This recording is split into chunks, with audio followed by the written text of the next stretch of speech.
On öldü mi, kaldı mı? O da ölendir, git burası ölüyor. O cesetlerinden beri okurdan. Ne cesetlerine bilmem o kaydı çölün niye aklındalar haydi şagal mevcut tilki iptir onu bilen adamlar yok da. Bu bir insanlığa sığyan zat derler. Onun o Sarzaev deyip vardı. Batır Sarzaev deyip. Sen eşittin mi? Eşitten ok mu? Şu arada da. Batır Sarzaev demir yolun başlıyor da. Ondan neme yetkerin başka neme var neme yararlı işlerim var ministerdi. Ben biliyorum Batır Sarzaev. Batır Sarzaev 25 Sancar'da 2004 evçe tutuldu. Ondan yok tutuldu. 96. 97. yıllarda nemettiler.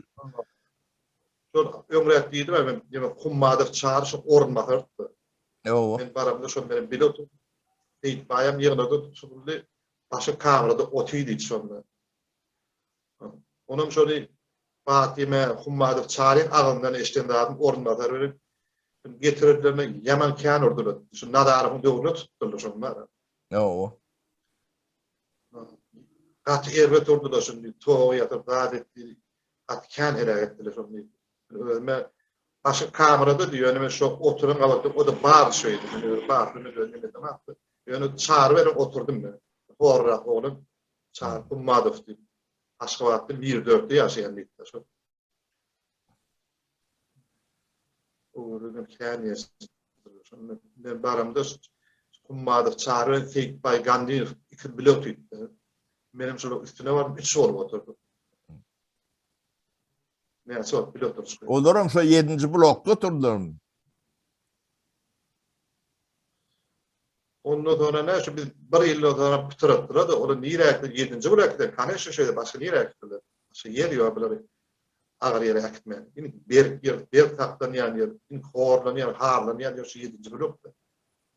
Şu Davudov tip at yerinde öyle. Men şu 7. blokta akıt bariyatı Davudov akıt bariyatı yerdi. İlk son yerde Bokurdandan bakıp yine narışlık var, vurup dip var. İki ullabada eşin çıkarıp da eşine verme yalana sapladı. Kullada eşik verdi. Kültüne de var. İtkiye hareketler hiç sağda kavat yerine ya da şeyle ağrı. Merteben pedel. Kamera talanla tomuzu muttaşın. İki ullab hiç tat vermedi. Köşüne de ayak yalana söylüyor. Madiyar oturuyor kamerası yok ucu. Türlüğüne de çıkarıp aldı. Bu tonsta var etkiye hareketleri. İki günden sonra onun egneşik verdiler. Egneşik vermeye bir yeme de bir haltı yani bir yokumum yok. O işin yeri hayran tap yerli. Bu da ayrı. Katı da inanılmaz bir yokum da yok. Onu aşır tercih etip vardı. Agroprom Bank'ın başlığı vardı. Tercih ben biliyorum. Avu diye aşır tercih. Tercih aşır. O haydi tutulan bileme göre. Yo 28 noyabr bilen demetti. O da onu biliyorum. Yani ben o kavat gelip görüme. Ben ayırdı da adam. Ben adam bu. onun Geday Ahmedov vardı. O da giyicirak demettiler. Başka da at bilen demettiler. Yemek Geday aklı tutuk kaydalarına çeyacığı hakim de şu. O. Yemek Belgrad 30 Belgrad şu ormanlarda şu. Şöyle bile boş kayıt yani yanlış mı? Yo Belgrad 30 Kagaban ornatardı. Kagaban ornatarı. Ben hakim olup bir şeylerde geçtim bir de çeyacığı. Öz dilinden eşitliğini almayıp yani. Şunların bir çıktı şu. Ahmet Gedayev çaycıda hakim dedi, benim şöyle geçirdi, ormanları al vaktine dedi. Bir aydır onu sen ben bilemem. 31 Marath'ın ağzından eşit edilmek yani.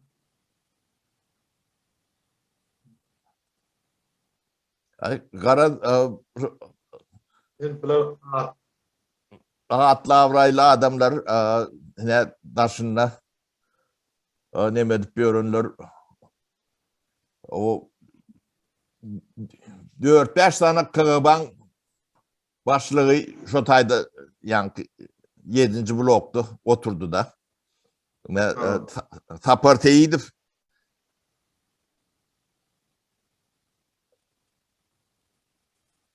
O da oturan olmalı. Onun iyi yanından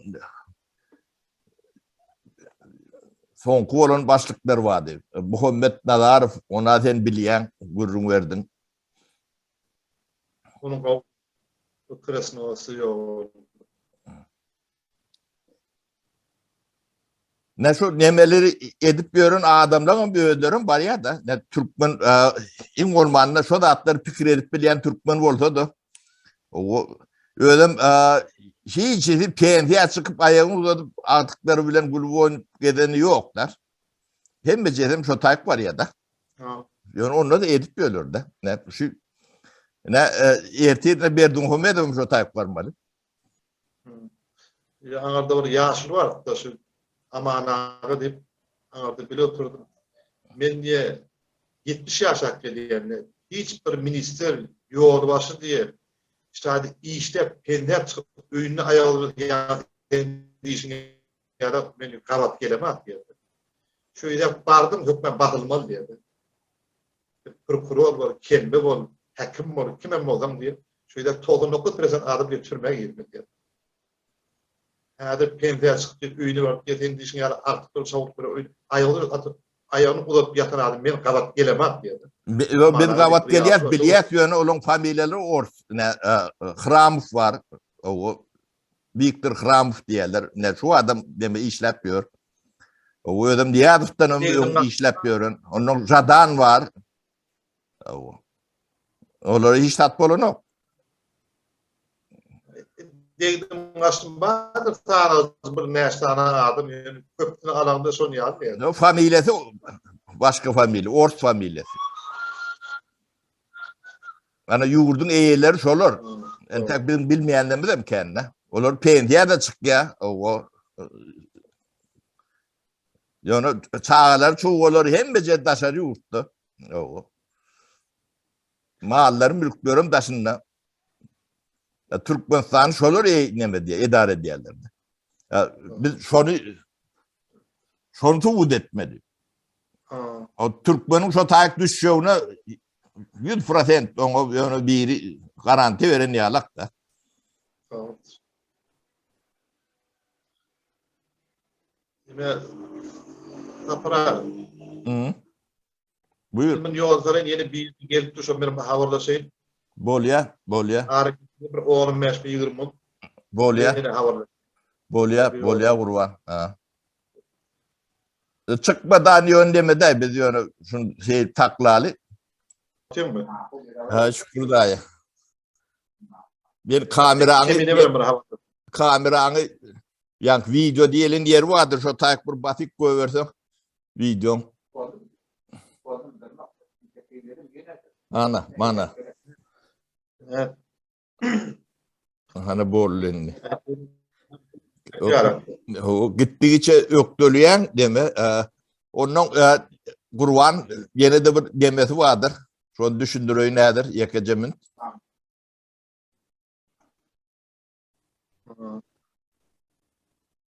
Buyur kurban. O son ya. Ay o da şu an Muhammed var şunu 15 bin kurleştirecek şu Muhammed'i. Ha bor getir Muhammed'i. Muhammed'in beğerdi şimdi daha çamdır Aragon'la beğerdi iştiye de şu an. Arada asabı da şu ıstıravayla işleyen oranla. O niye adıma düştüm Muhammed o. Onda bolya Muhammed'i. Beğerdi bu imeniye yanına karar. Muhammed'in lali yeme. Kurban. Böyle bir mi? Ahmet. Ben sahibi.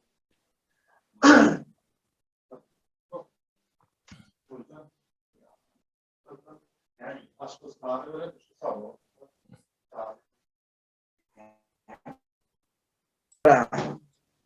Ve aleyküm Muhammed ve aleyküm o bir dinleyicilere adını, familyanı, doğulan yılını aytsan Muhammed. Bor men Adım Ay Muhammed, familyamda Purmen. Ay Muhammed Purmen diye. Dokumentinde. İran doğumlu. İran doğumlu. Bojna şehrinin Celgelan rayonunun. Üstü doğanın. 1977 yılda doğulan. Muhammed buyur, yoğun urlaşıkları geçirdik, bir kitapar, o indi yadına düşen demeler oldu. Ne dolanıp geldik de. Sana söz vereyim. Yadına düşen zatları gururum ver. Yadıma düşüyor, içinde işleyen efserlerin adlarını bileyim, familyelerini bilemem. Şimdi olan familyelerini ullanmayadık kıldık o yüzden. Dinle var adından ullanıyorduk, familyeleri yadıma düşen bilin de. Geleli yok. Adını açsam köpçülüktür. Onun adını açsam familyasını bileyenim çıkıyor da. Yani bunu dinleyecek adamlar halk dinliyor da. Onun içinde işleyen var, kulluk eden var, oturup çıkan var. Biri ölmese biri biliyor da. Sen yani şu adını aydıp yılını, tarihini açsan, o eden de adını açsan, dem olup işleyen olsa, bileyen olsa onu açsan, bir tutarlık olsa oluyor. Onun kalanı, onun demediği sebebi, berde şayatlar çapraz, o bir yetker olup kulluk eden, yeni bir operatiflik kol bir işleyen, yeni bir oturan, şolong nemelerinin hem becerinden görkezmal yasa, onun orta, o hakiki bolon zat, orta çıkıyor da. Adlarını bileyim de yani familyeleri adına düşmeden ulunmazın yola işlerini bileyim, ne vardı işlerlerini, hayzi yemeler organı işlerlerini. Şu yeterliktir. Sen bilyanın ait, sen... O, yani pramdora işler, yemişin ne midir? Kayyumlu bileyim ki, levasatları ne midir? Yok baba, pramdora eşikler getirir de parçalar. Ne diyelim sana? Pramdora ne mi işte? Kayyum nitiri var. Kayyum mayor zamanesi vardı. Pramdora işlerde pramdoranın direktörüdür şu. Afserler eşiklerini ya daşardan getirin eşikleri şöyle diktirip ben başka yemelere akıtır derdi. Pramdoranın direktörü. Şolar tanıyan Zampalit getirmen zamıdı. Rafik da adı Tatar'dı mı? O Tatar da Rafik Mahmudoviç'ti familyesi. Rafik Mahmudoviç. O. Zampalit. Tatar'dı. Zam ne? O Zampalit değil ya. Zam oluyor. O. O. Zam oluyordu. Başlık değil de Zampalit demedi. Yaxşı Murat ağa deyip biri vardı Zampalit. Dine ara kazandı. Zampalit daşardan getirip dine ara ay katok işim yok şoğunun Taramado Zampalit Yaxşı Murat ağa derdiler. Mayor zıvanesi vardı. Yani familyelerini bilemek sonra.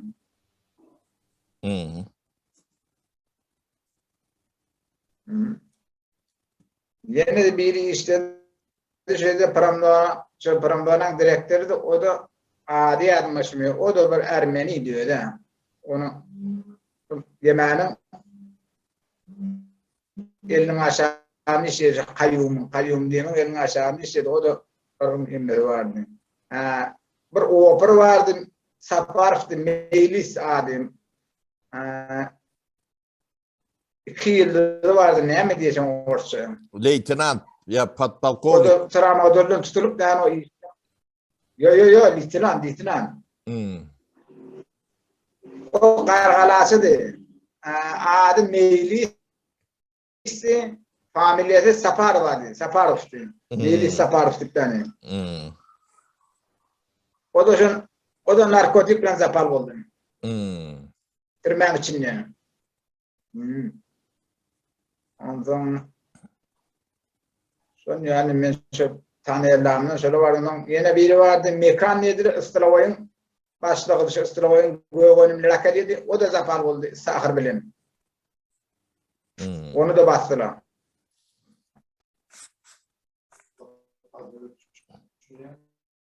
Düşünüyorum.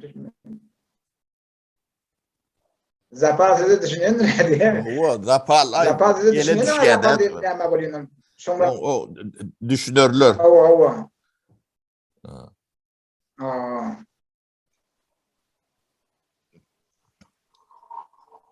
Şöyle bazı söylemelerde şu tanıyarlarında şöyle vardı. Şu ıstıravacı işlerlerden adam. Istıravacı sahırı bilen tutuldu yani mekaniyenim. Onun akşamına şöyle başlıkla koyup giderdi. Yani kuluçu berip giderdi. Ta ertiretten satardılar. İçindeki sahırları samagon necirdiler. Pramdona gittiğim. Samagon demedi Pramdona'nın içinde mi? O Pramdona içinde yani o Tusoğlan yanından ayrı yerde. Tusoğlan da aslında bir ayrıtın. Kayatayla divar var, isteyene var. Onun Tusoğlan otaya işleyen Tusoğlan var. Pramdona'da işleyenler var. Bir 400 adam daha yani. Onun şunun içinde öyle Tusoğlan öyle işleşir. O düşünüklü. Deme Muhammed sen şu Dongu yatak bu arada görürüm verdin. O Dongu yatak değil dedim. Yerleşen yeri yemen türmen içinden mi ya daşından mı? Yo türmen içinde varatadan giriyen şu arkadaşına varatadan giriyen Pramdona dirip durur. Pramdona'dan o da bir ayrı. Ona zalyatır var. Her kim narşeni etse zalyatıra yapıyorlar. Zalyatırın arkası da Dongu yatak. Düğün şu tayda kulluğu eden Sallada oğlundan doğradık da olur şu bu işkede oturuyan oğlunlar olmalılar. Yani esker o men Dongu yatak görmedim deyip de ben bilmedim içinde olmam mümkün ya da içine girem yok diye. Yok. Asob rejimine bulunmadı imkanı yok görmedim. Bayit göremeli. Asob rejimine kulluk eden sallatmadı yani. O da nefede kulluk edip kritnikte kulluk edemedi görüp bilmiyor. Doğru. Asobda kulluk eden asobin içi asob rejimin içi görünüp doğru kulluk eden yerleriyim. Böyle dişkaları var. Dişkaları 6 metre yukarıda doğru içini vuruyor. Taşını vuruyor için forma merini. O tutsaklı için oylan hazırladı. Niyasiden sallat ödünü attı şunu men şu 7 yılın içinde 6 mı 7 sallat ödünü şu vişkalarda attı diyeceğim. Dağından birine dağından daha 3'te attı dağından 3'te. Hem 3'te şey baslık da yok da kaydı akşam sonradan geldi sallattı ödünü atıp duruyor yemedi. Vişka içinde. Sallatlar ödünü attı. Niye mi diye bak? O adar verildi ödünü attı. Adar verildi içinde şu işte vermeli diye. Şu tırmen içinde bir şu asobin içinde bir yaşamına sallattı gelip ben şu tırmen içine su akı diye taş. Su akı diye tanker var. Aha. Aslında bu yüreğime geldi. O su akı diye boş kala var. Ayağını 3 tane tigri var. Şu tigri sallatlan ödü suyra vakti götürüp 10 sallat bol işçek sularını. Orası tırmak içine girenini asobda bizden ağam çörek yok mu imana? Ağam burada yok bize istilavadi işte olmadı. O çörekleri bizden direkt çörek alardı. Bizde tırmeşi var. Bizden direkt çörek alardı. Onun biz sorardık onun. Hani size iyi bir nahar vermeye miyiz? Naharın ne ayrı? Ağam aydıp bulun ağa vermeyeni. Siz ne mi yiyorsunuz? Buğdayı yok bir tane. Biz de şimdi buğdayı ben bir de şunu diyerdi. Allah'tan yani ben ölümcü ıstıravaydı işlemini suvalardılar. Şu bari kanal vardı içinde. Şu kanaldan suvalarına ben de yağlarına giderdim. Sorardım ben ne yapmış diye. Ne yapmış koyuyorlar. Ondan ıstırat bulup tırmayan içine suva giderdi içmene daşına. Onu solardı soğuraşırdım ya. Gerçekten bizden şu yemeler soğuraşırdı. Niyame veriyeniz diyemizde soğuramadık. Bize diye soğurak verme bizden. Aytmak bolon oğa. Niyame aydın. Ne olacak? Yok. Siz ne mi yiyorsunuz? Bize buğday verir. İzin buğday yemeden yok bizim. Bize de şu buğday verir. Bize ne veriyeniz diye şey baydardı Allah'tan. Ona sizden yalnız bana mı ofiska gidiyorsun bileyim ya 2 yıl kulluk etmeli 2 yıllık da ofiskan yoktu 2 yılda 5 gün 15 gün ofiskan vardı 2 yıl devamında. Onun yılından gelseler doyuyor mu yılından gelmeseler de bize de şu bokuda verilir adar verilir diye diyor ne 7 yılda akşam için neyasiden sallat öğün şöyle bir işgardı attı da çıkamıyorlar öyle ödünü. Neçinci yıllar takminan ne şu yılları Doğrak taşımız Vişka Muhammed sen şu tayda oturan yılına mı aytsan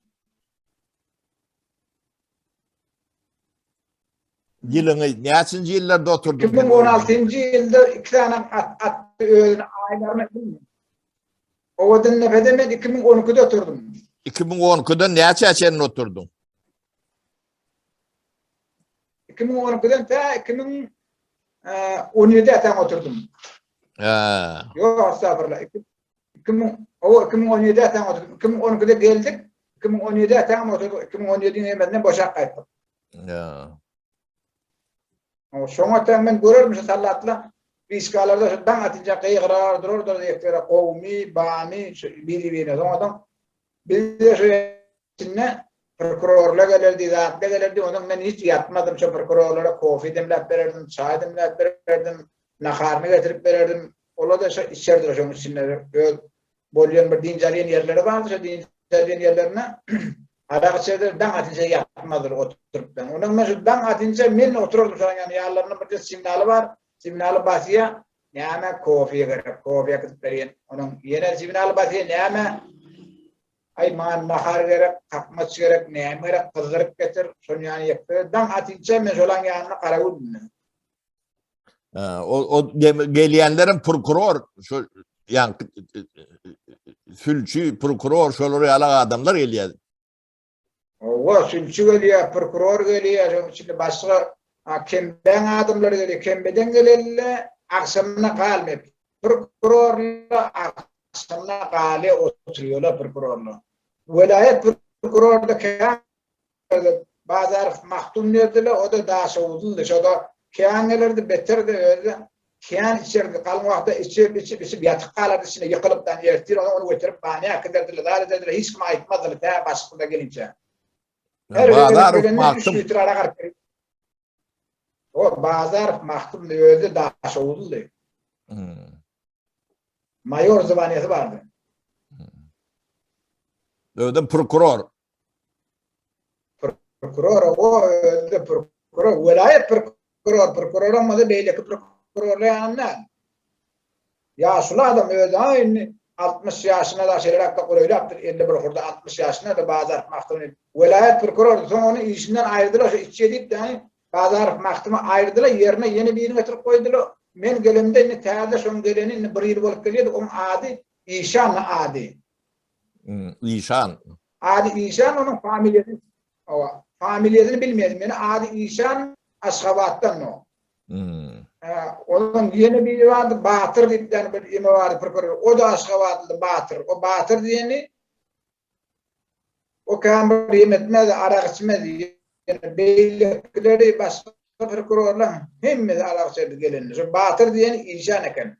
Aynı öyle yağlarına şaka gelenine kan yemezi yok arak bırakını gelirdi. Şakada bolor kaydır giderdi. Batır diyenin yaşı ne açıydı? Yaşı. Başka prokuror Şu Batır diyenin yaşını demekten. Yaşı Batır diyelim 41 yaşında da. İşte 40'a yeter 70 yaşı vardı. Familyası İsmail Vadel'dir. O çayda familya tutulmuyordu. Haysi kim geliyordu, adı tutuluyordu. Onu biz de onu, şu adını tutup familyasını bilmiyordu aslında. Bilen tapılar. Yoksa şu mekanlar diyelim ben şu mekanlar diyeni Sıravayı seyrediyordu. Sıravanın goygoyunun başlığı da şu mekan diyeleni. 7 yıl ben şunun elini işledim. Şu 7 yıllık bu şunun familyasını ben tutmandırım. 7 yıl. Onun şu hem bir mekan verdi onun adını. O da Aşgabat'tan. O da şunun ahırdan. Onun yolda şu 6. adel mi 7. adel mi kim seyrediyor şunu haydi bir derese yolda tutup duraşan sakır bilen. Şonu şu şeker zapal bolanını şu türmenin başlığı Sehatli Begenç'ti. Sehatli Begenç. Türmen başlığı. O. Türmen başlığı da o. Mayor zamanı vardı. Ön opera bolum işledi şoň içinde. Türmede ön operdy.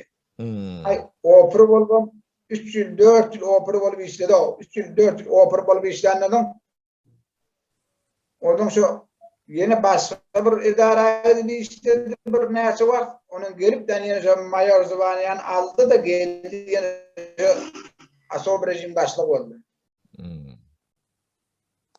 Sehatli diye familyadan tanış. Öğredik biri var. Ha, Sehatli. Aşgabat'ın oğlunu. Aşgabatlı. O Aşgabatlı olmalı deme. Yani şu bizim bilen Sehatli'miz olsa Aşgabat'ın orta arasından olmalı. Karl Marx köçesinde yaşayan olmalı. Üniversitenin yanında. Şudur. Ondan önce yakın başlığının adı Öre Ağadip'ten onun familyası. Adamın şimdi öğremedi. O 2 yıl başlık oldu sonra. Öre diyelim ben. O daha soğuk öre diyelim.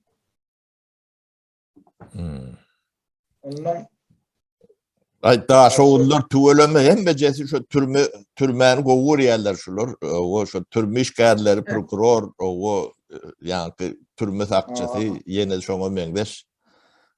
O ama on demeli o şolar yalak nemeni bilmedim o suundan mi daha soğuldun demesi kan doğru. Ayağdan ağır men şu ıstıra işlerini ben şu türmenin içinde niye gitsem bana da attığıma da şu prokuror gelirdi onun beni yollardı var Pramdona da ne mi beceriptirler onun içinde brigadiri var Pramdona'nın içinde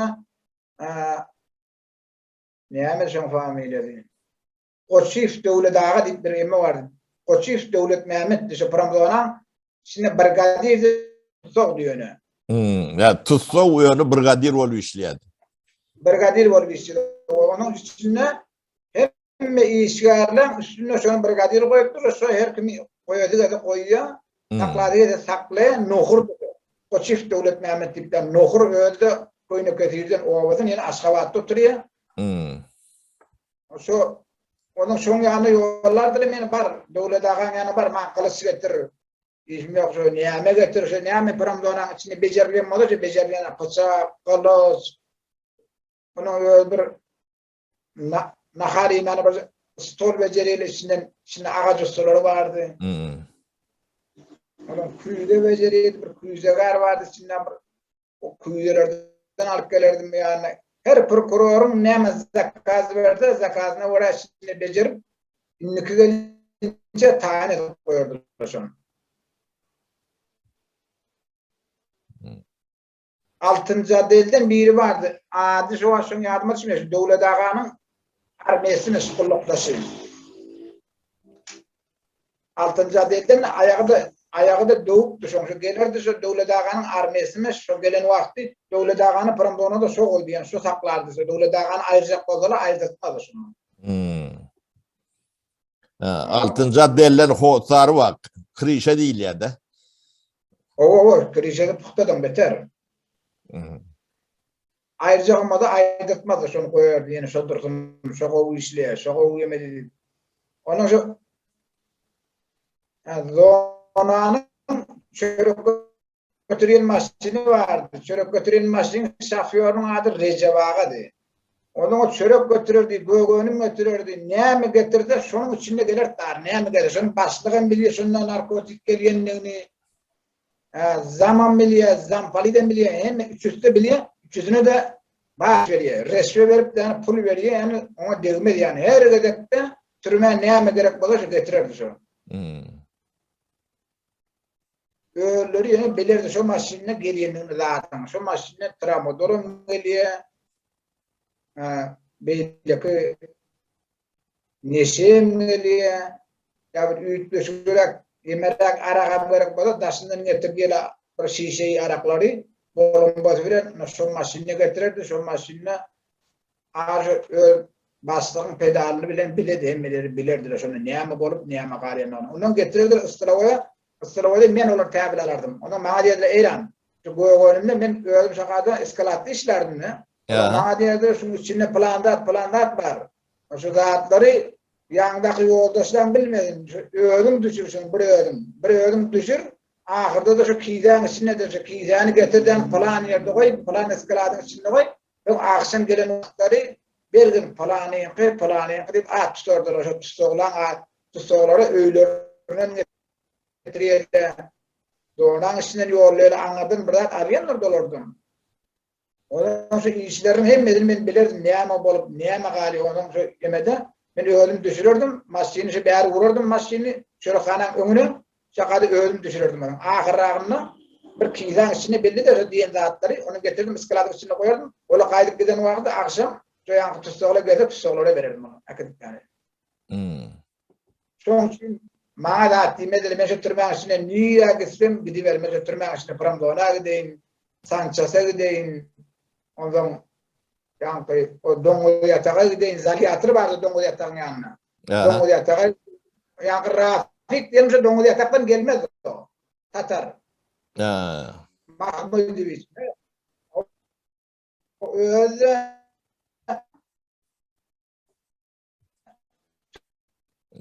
Türkmençanın poğunu düşünüyor da Türkmençe cevap verip bilmiyor Orsça. Her vaktinden bayin İran. Ne mi dikkatin? İran. Ne mi dikkatin? Ay benim buğdaya getirdim dongulara. Ne mi diyorum? Yani tezin kesiliye hareket etmek yani hareket etmen. Yağmur da tez kesilip geliyor. O hareket etmen otursan o tezin kovuştuluyor deme Muhammed. Muhammed ne ölüyen adamların cesetlerini yiyerek gömüyorlar. Değerlik çıkarıyorlar. Ne şu da atlar var arada biraz gururun versen gururunda atlanlar. Ben ölüleri göremem. Yani öl aydıslarına göre içindeki afserli aydırdım. Şunu yani her kimin idar kovasları var bu te beriyek derdiler. Ama idar kovasları bolman surasında onları akıdeli öl bir demet koyun şuna akıdıp taşlak koyuyla şöyle akıdıp gömmeli o şarkı iyiye sonların tamam markıda gömmeye derdiler. Onu akıdıp bir çöre taşla derdiler. Bak bura yüklenen adam biliyor, bura akıdılanan adam biliyor. Başka adam bilmeyen iyiyle var yani. Yani içindeki afserli kurum verirdim ha. Onun şu bileyim diğer de siz diğer de şu an öldüğünün nimetleri sizin öldüğünüz çok öyle diyeyim benim yok.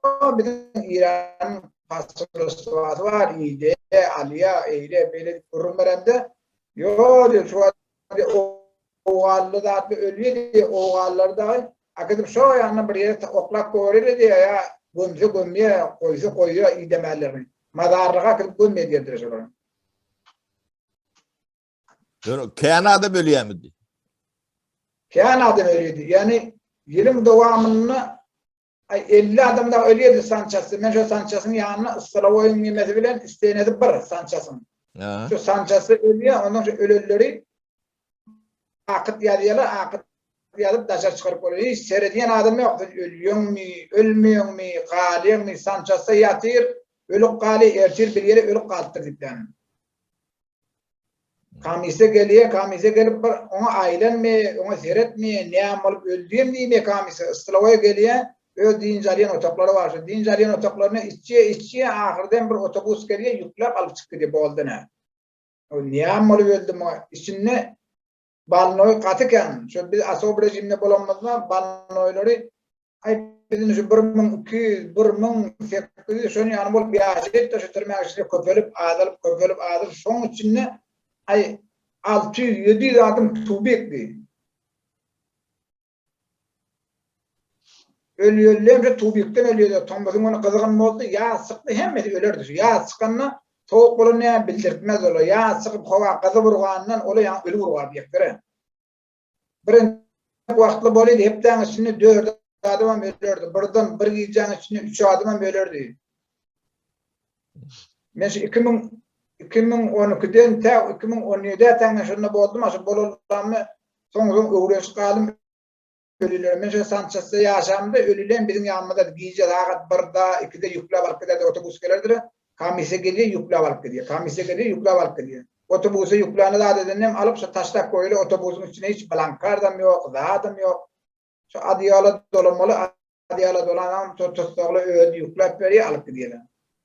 Sanchez'ın içine hiç derman yok aslında Sanchez'da derman kol etmeyle pulun moda ölleyle pulun moda ama pulun bolmadı şunun için saklap ölüenden çıkarıp koyuyor. Muhammed ol ölüyenler sen görüyen ölüyenlerin Sanchez'ın içinde ölüyenler. Yani o kameralarda ölüyenlerin vardır. Onları görüyen miydin sen?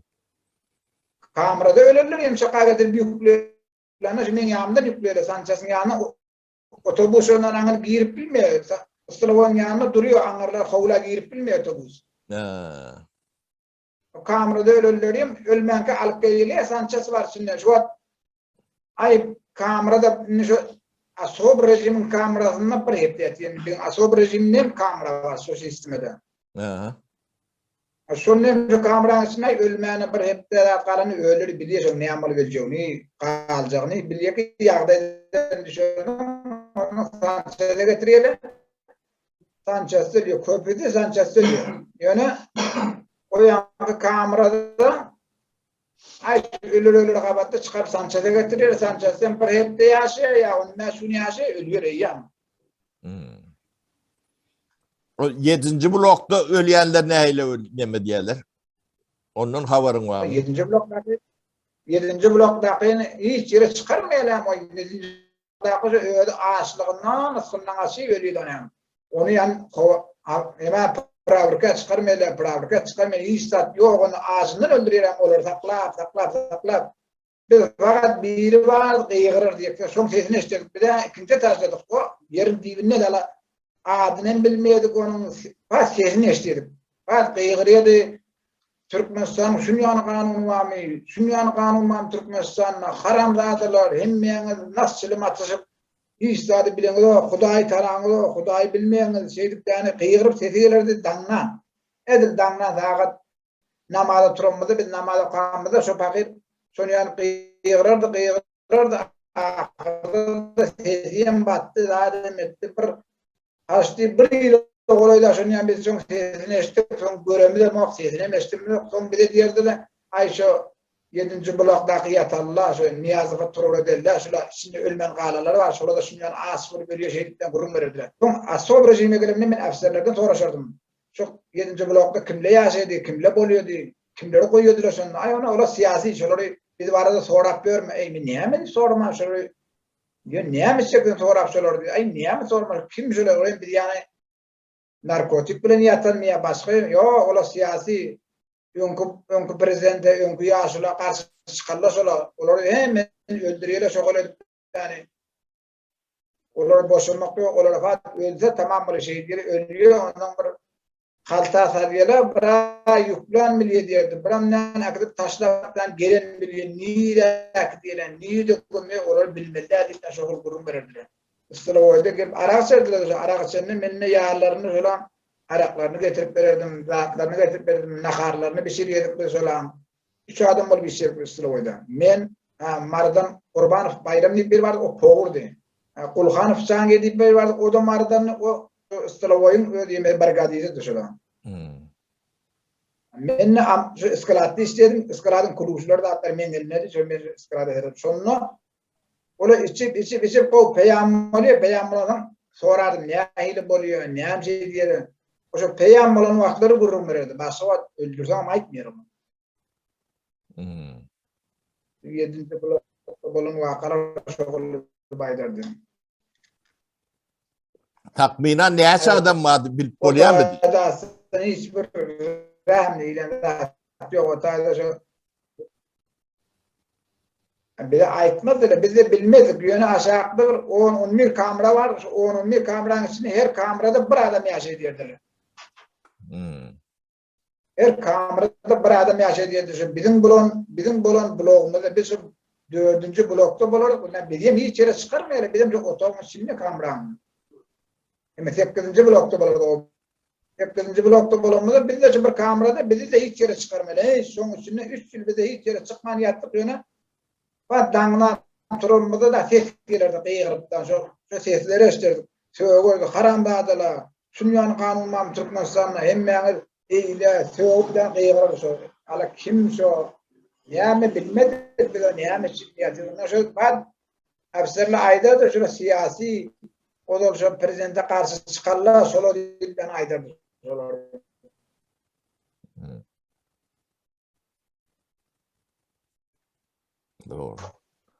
Bolyan Muhammed Tavul yaptık 3 yıl zaman biz Asob rejimi geldi. Asob rejimi gelemeden sonra ne yaptı para? Yeme şu amonlar var arada biraz görürüm versen. Hep de ne açı tapar geliyorlar. O gelişlerini aile, gidişlerini aile. Şondan sonra hani ölüyen itten köp ölüyen mi? Mahip mi jürüp köp ölüyen mi?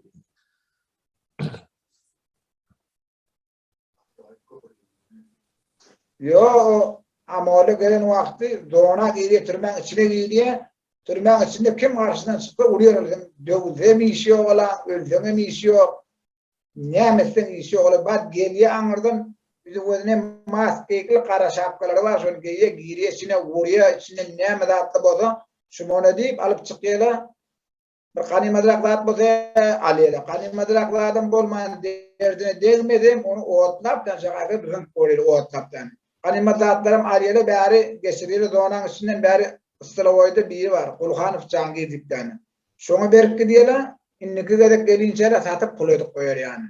Aynı yere giyiyorlar, kanimadrak boza alıyorlar, yüreğini düşmeyen adamla boza uruyorlar.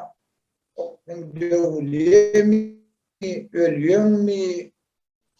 Kehan adamları mahip etti, onun için vurup kapırgalarını, kehan adamların kapırgalarını dövdü. O yankı, o kurbana kadar burada yaşardı. Yürüyü çekildi korkusunda. O da İran'dan, biz de İran Türkmen yerdik. Ay onu öldürmeli işte da, onu evine tabli vermeliler, o ölüyor, yani bir sefer vuruyor, ölüyor, yani bir sefer vuruyor, ölüyor, onu şuydu ölüsüne akın diyek biz onun. Şokulut ben bana vurulmadı, benim ıstırava düşen sesim çıkarmadım, hani benim burada dediğime beni vuruyor. Onu benim sesim çıkarmıyor. Geçip gidin yağlarım. Ben onlara nakar akı diyen çilimlerini veriyen akı dedim. Sonra bana kurun verdi. Niye ben dedim şu kurvanağa? Ben şu benim İranlı, oyum İranlı. Sen niye dersin? Ben Bojnur şehrine yaşayan. O Ümmüş şehrinde yaşayan.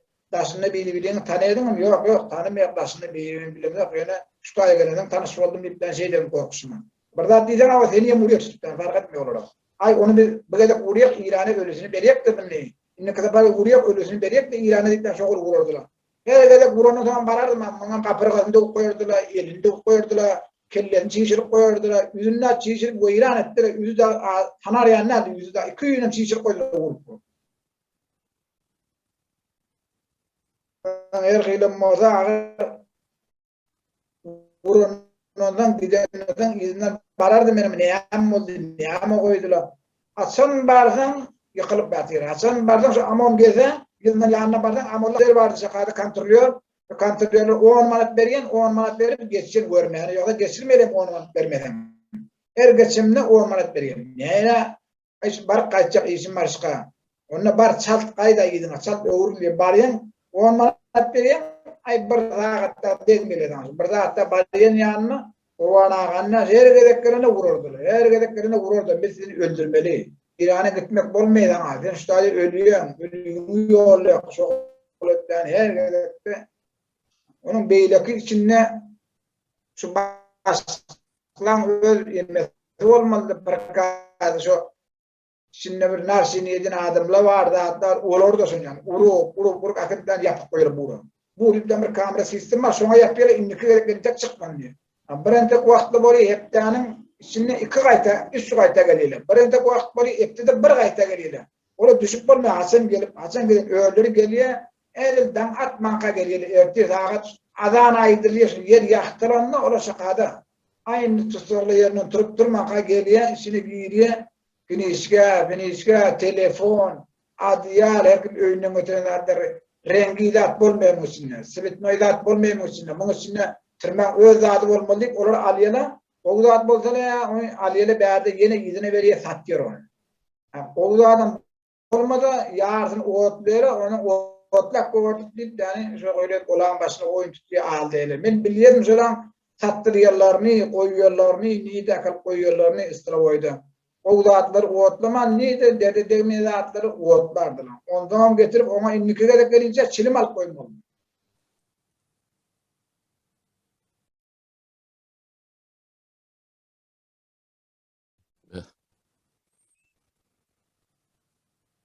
Amallı onun üstüne kan cinayet ediyor. Amallı eder günahı onun üstüne rahat vurup öldürüyor. Yani işi yok. Ölünün bile işi yok. Kalanın bile işi yok.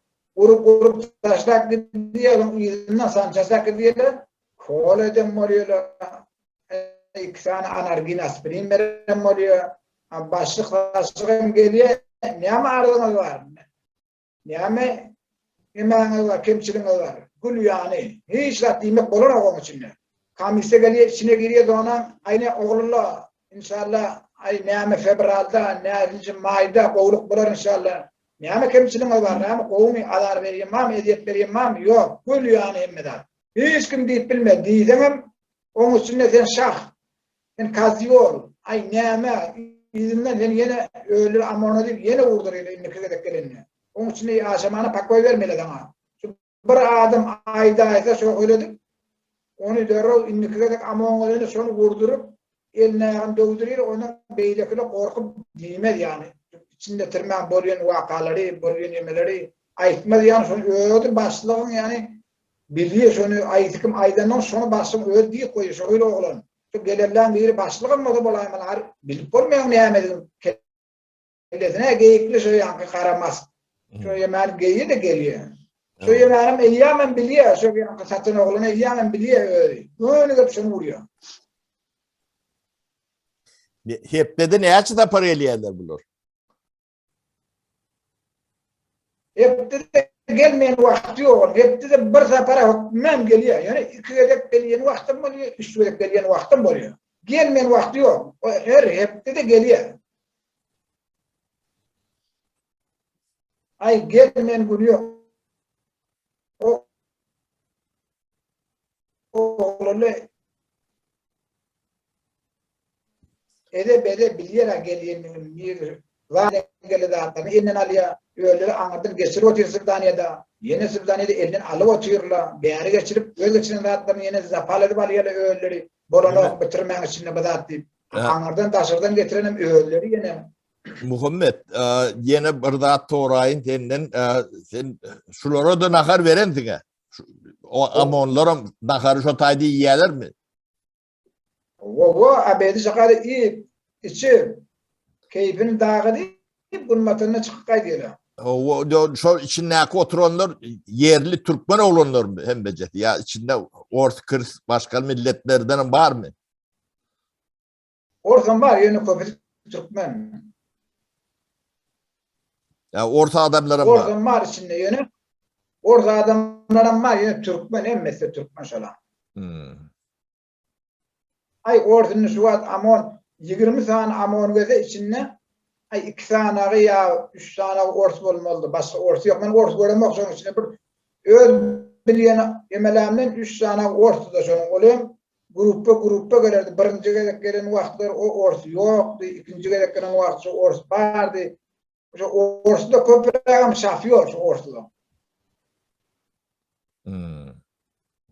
Şafıyor ya başlıktır. Şu ortada köprük yemi bolup geliyor. Şafıyor şu hemen işrak emelerde ortada vardı. Yani köp oğlanlar Türkmen biliyorum bu Türkmen olan.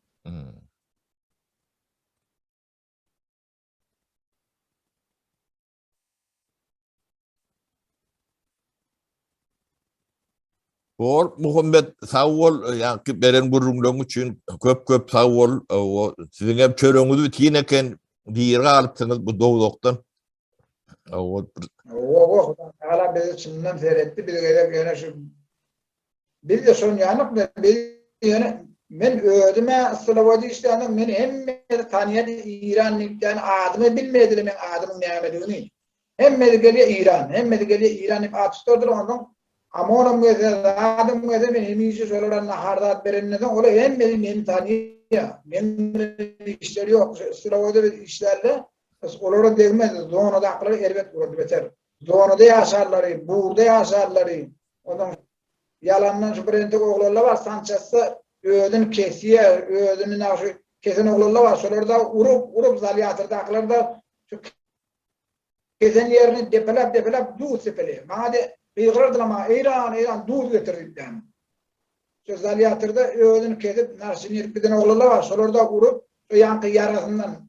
Olan köprek Türkmenistan adamları, öz gepini yemekçik olup, başkaları ardı veriye, başık çağırmaya, buğurda yapıklı yatır, biliyorsun çağırsa, buğurdan çıkar deyip kayışacak ya yenevrdat deyip kayışacak ya, son için ardasını almayı benim maniye. Alman ardanı yırtık görüyor, hiç ardanı almayı. Ondan olan, çağırdı kurak öğünü kesiyor. Öğünü kesensin, ondan çağırıyla ne yapayım kesin seni öğünü, ne yapayım problemim var.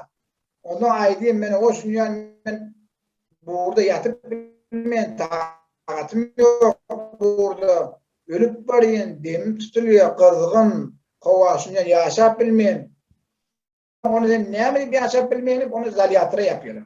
Zalyatıra demek yankı amanın çağırıyla amanım hep de gelip otur, rahat hep de iki veremeliye, üç veremeliye, bir veremeliye aslında hiç geliyor, aynı işe. Sonra onun yankıları ıstıravaydan bana doğuda geldikten bana doğuda gittirip yankı niyetin kesen moda sonra ayağı bilen depeler kanadıp sonra doğu tepelerdir. Ayağı yemeden yerine.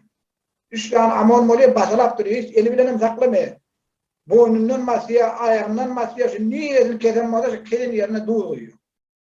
Hani yeni kes, ne kadar para gelende boynunu kes. Niye meden karnını kessin? Ya elini kessin, elini kesmeli değil. Yine bıkıyla kesmeli. Bıkıyla yemet bellikten şu yankı depeler, yarasını depeler yani kanadıp yemet diyeler. Doğuluyordu. O da kıyıgıretini gittiğine öldü. Ya sen ölecek mi? Ölecek adam ödünü kesecek mi? Ölecek adam biliyor mu nirana kesmeli? Boynunu kesmeli ölecek adam. Bıkıyla etmeli değil. Yani solara sonuyan közerdiler, kederler de. Şimdi kalalarını et yani. Ödünü kesmeli yani. Beter zalim amolla var o tadı beter. Zona gelen adam sonuyan bir yerini kesaysa ya bir ursaysa sonyanıdan közerdir. İnne korktum. Ursmasın içinde urs olmasın yani.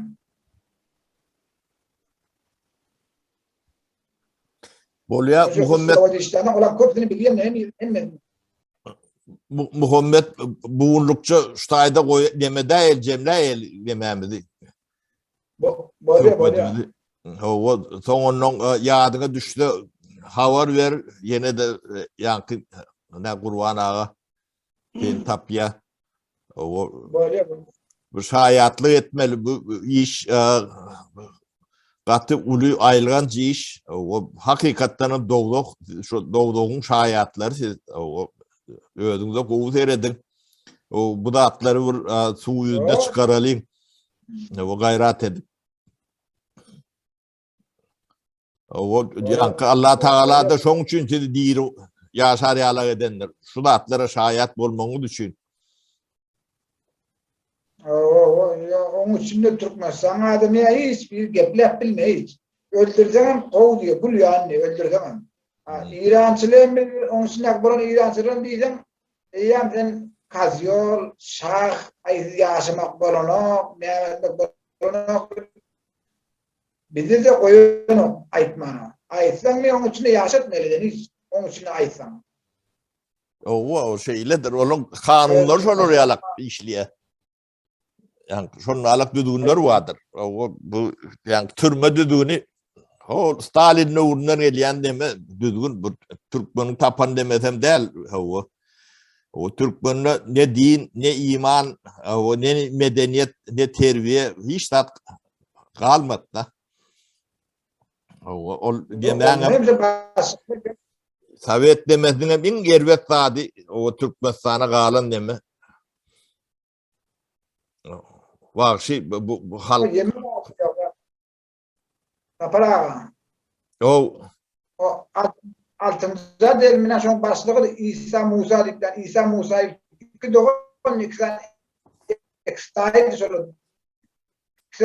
İsa başlık söylem. İsa Musa'yı istifa eder. İsa Musa'yı Ha, İsa Musaev.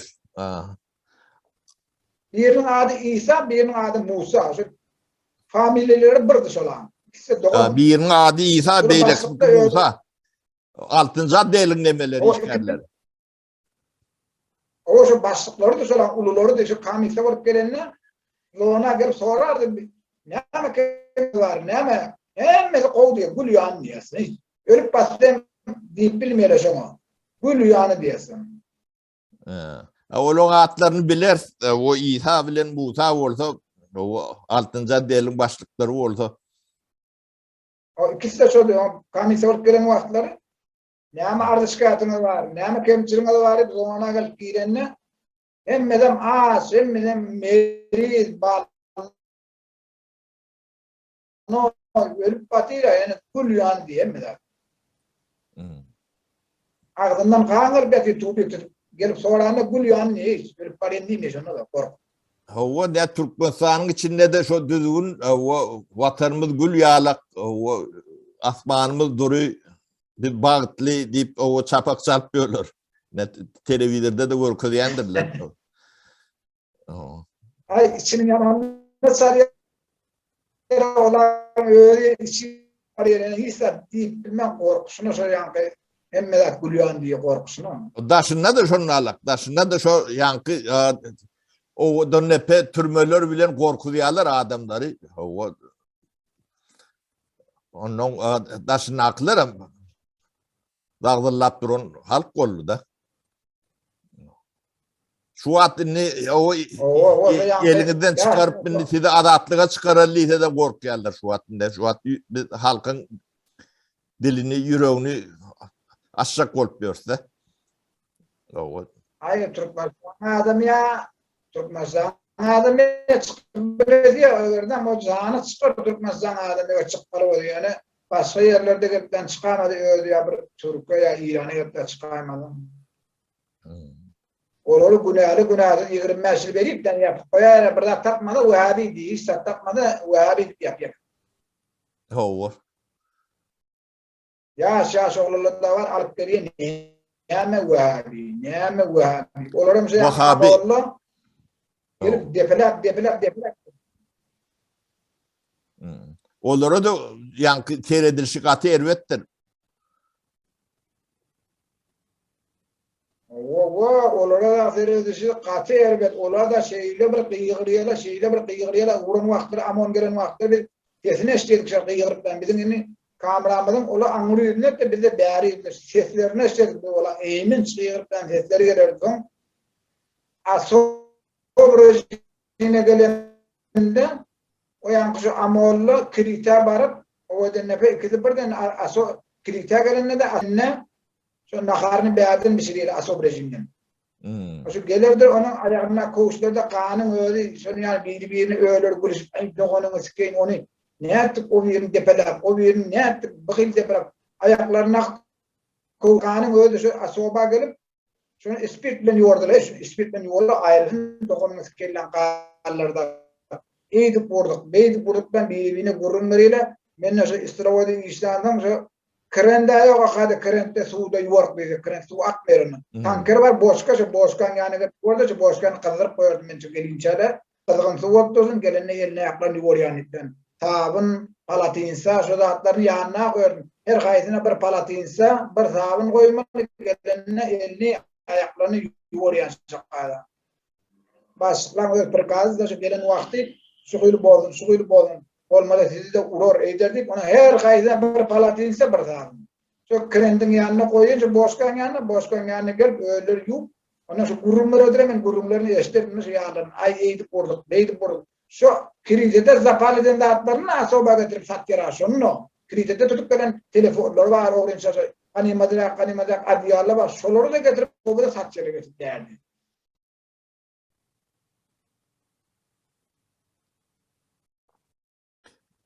Bolya yeme Muhammed o epetli gurleştik inni bu şuunlukça Xitayda Cemre eli Muhammed. Bolya.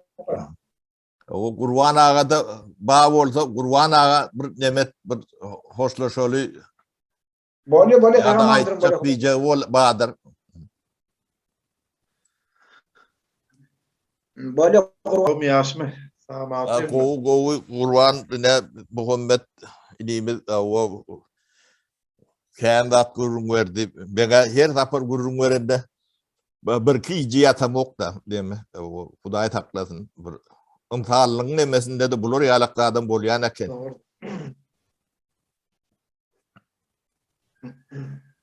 Yine ıstılı oyda işleyen adam da köp dağıtır biliyordu. Yol başlar, kamisada, amolları. Bunun nahar neftir yetleri. O şeyle. Asfobin yeni bir yağdayı var. Ben yağdırmıştım. Kıyıtlı sıkışarım ayıp kesin. Ondan sonra erkeği oya galem oldu.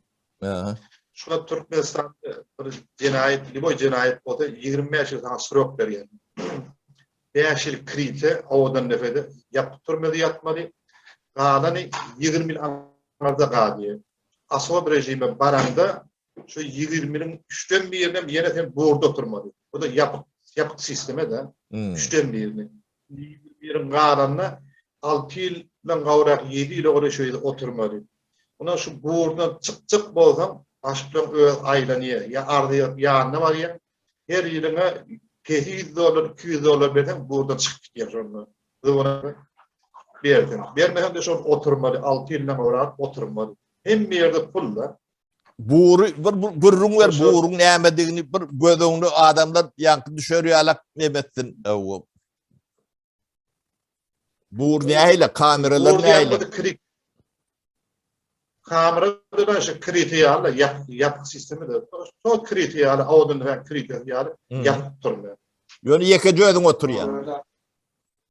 Yo, yekölük de var, yani köpçülük oturuyor. 10 adam, 12 adam, 11 adam, 10 adam, şonu yan oturuyor.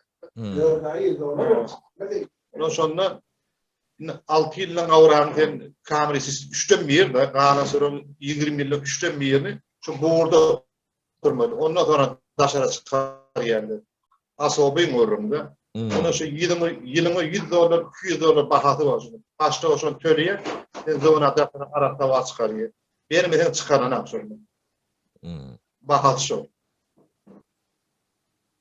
Son berden şoň çıkarıyor. Bermeden de oturma üçün kamerada yapık sistemi diýiyor. Son ýaly. Yardım şuka aýdy. Hemme zat pul. Näme ýemese şunu söylemeli. Pul bolmasa ýene şu. Ara kamera biňne oturmak. Gapyň ýapyp ýyllap oturmak gatyr. Gözüň kriteden ölüp geldim beýäşi. Ýene gelip ýene berdi. Şu kritiýalyk ýapyk sisteminde kamerada oturmaly. Hawol neme Gurban o Ataway ben garşdyryan men Ataway diýen taňa iňsoňy şu Atawaylardan olundu. O Ataway hawol işini ente kendir o bir ýatlaň nemedin buny suwdan çıkarmasak bu wahşyçylyk gitdigiçe de mewjud ýa-da bu etir düzeler diğer ýalak ýagdaý ýok da. Bunu suwun ýüzüne çykaryp bu da atlan o 20 zatyrda bolmalylygyny adamlar akyly etip düzetmese bu hökümet döwlet şoň üstünde duran döwlet ol düzeler diýip olardan tama edip ýörer ýalak deme ýok. O döwlet diňe şoň üstünde dur da. O şu da atlary bir ýanky bir jemgyýete halka bir düşer ýala edip demetmeli. O siz ne diýir alan şaýatlar o taýdan diýir çykar ýalak ýagdaý hem däl 7-nji blok diýilinde o taýdan ýekaja adamam diýir çykan ok gören adamam ýok da ýöne isteýän aňartyndan görüp bilýän da senem gördüm diýsen isteýän aňartyndan görensiň. O taýdan ýörüýte diýir çykarmaýanlarynyň hem şaýat bolmasynlar diýip deme diýerler.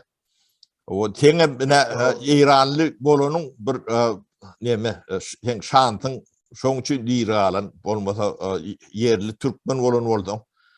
Ýani aşwatly türkmen bolan boldy. Senem bu wagt ne o dünýede o bolmalla. O çöreňi bitýän ekeni o bir ýerde taňryň ýalkan ýemeden ýerler bardyr. Bir ýaşlyk edensiňiz, bir sowap edensiňiz bolmasa bu 17 ýyllap buň içinden diýiri çykan adam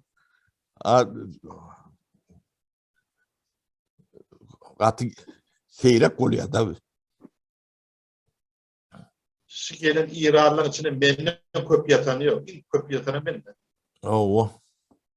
Köp yatanı ben. Bolya deme Atavay 3 ayda Cemleli şuunlukçu. Onu ertir devam ettirir. O da bora inşallah. Bor sağ ol, sağlıklı görüşelim.